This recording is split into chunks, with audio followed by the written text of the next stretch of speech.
দেখতে দেখতে বিয়ের দিন এগিয়ে এলো, হাতে গুনে আর মাত্র কয়েকটা দিন বাকি। যেহেতু নিজে টুকটাক আঁকার কাজকর্ম জানি, তাই ভাবলাম নিজেই বসে পড়ি আইবুড়ো ভাতের থালাটাকে নিয়ে। বানানোর পর যে আউটকামটা এমন আসবে এটা আমি কখনো আশা করিনি।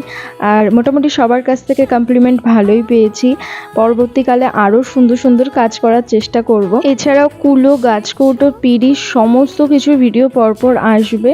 আর হ্যাঁ, যারা ইতিমধ্যে কমেন্ট বক্সে চলে গেছো আমাকে কংগ্রেচুলেশন জানানোর জন্য, তাদের উদ্দেশ্যে আমি একটাই কথা বলবো, বিয়েটা কিন্তু আমার নয়, আমার ক্লায়েন্টের। যাই হোক, তোমরা যদি কংগ্রেচুলেশন জানিয়েই থাকো তার সাথে আরেকটা কমেন্টও করে দাও না, যে জিনিসটা আমি ভালো বানিয়েছি কি খারাপ বানিয়েছি। চলো টাটা, বাই বাই। তো সাজে অন্তরে আজে আনলে তুমি ভালোবাসা যে, ও শুভ শুভ শুভ এ